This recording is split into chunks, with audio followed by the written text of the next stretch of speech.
Delhi liquor scam కేసులో BRS MLC Kalvakuntla కవితను arrest చేసిన కొద్దిసేపటికే ఈడీ అధికారులు బీఆర్ఎస్ పార్టీకి మరో షాక్ ఇచ్చారు.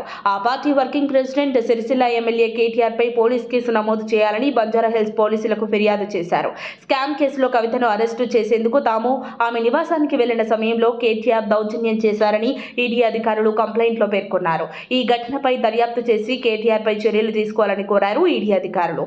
మరోవైపు ఎమ్మెల్సీ కవితను అరెస్టు చేసిన సమయంలో ఈడీ అధికారిని భానుప్రియ మీనాతో పాటు మరికొందరు అధికారులతో కేటీఆర్ గొడవకి దిగారు. సుప్రీంకోర్టుకు చెప్పిన తర్వాత ఇప్పుడు ఎలా అరెస్టు చేస్తారని వారిని కేటీఆర్ ప్రశ్నించారు. సుప్రీంకోర్టులో చెప్పిన మాటను ఈడీ అధికారులు తప్పుతున్నారని ఆగ్రహం వ్యక్తం చేశారు. కోర్టు ద్వారా ఈడీ ఇబ్బందులు ఎదుర్కోవాల్సి ఉంటుందని హెచ్చరించారు. ఈ క్రమంలోని తమ విధులకు అడ్డు తగిలారని ఈడీ అధికారులు కేటీఆర్ పై కేసు పెట్టామని పోలీస్ కంప్లైంట్ ఇచ్చారు.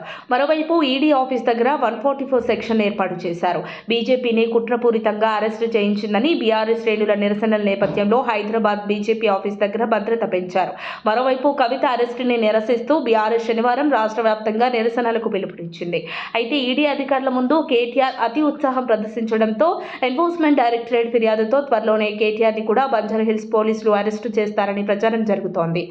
అరెస్టు వారెంట్ ఇచ్చిన ఈడీ అధికారులు కవితను అదుపులోకి తీసుకుని ఎయిర్పోర్ట్కు తీసుకువెళ్లారు. ఈ క్రమంలోనే ఎయిర్పోర్టు దగ్గర భారీగా బలగాలను మోహరింపజేశారు. తప్పు చేస్తే ఎవరైనా అరెస్ట్ అవ్వాల్సిందే, జైలుకు వెళ్లాల్సిందేనని గోషామహల్ ఎమ్మెల్యే రాజాసింగ్ వెల్లడించారు. రేపు కేటీఆర్, ఆ తర్వాత కేసీఆర్ అందరూ జైలుకు వెళ్లక తప్పదని బీజేపీ ఎమ్మెల్యే రాజాసింగ్ జోసి చెప్పడం దుమారం రేపుతోంది. మరిన్ని అప్డేట్స్ కోసం మా కాయ్ టీవీని సబ్స్క్రైబ్ చేసుకోండి. మా వీడియో కనుక మీకు నచ్చినట్లయితే లైక్ చేయండి, షేర్ చేయండి. మీ విలువైన అభిప్రాయాలను కామెంట్ బాక్స్లో తెలియజేయండి.